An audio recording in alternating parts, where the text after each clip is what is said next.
Разговаряме с главния съдия, който следи състезанията на тази годишното общо състезание в село Ресен. Никола Русев в Пловдив.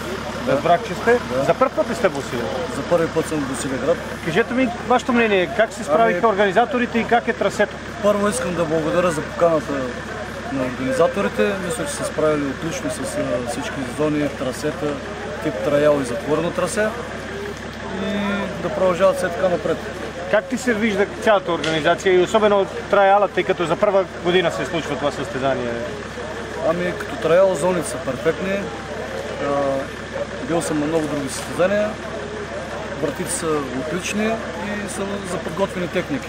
Сигурни сме, че като се приберете, вярвам, че през годината в календара за вас има много такива състезания, ще пренесете вашите впечатления и може би ако има до година отново състезание, ще дойдете отново. Разбира се, ще се радвам другата година да има също такова състезание и ще се радвам, ако мога да участвам.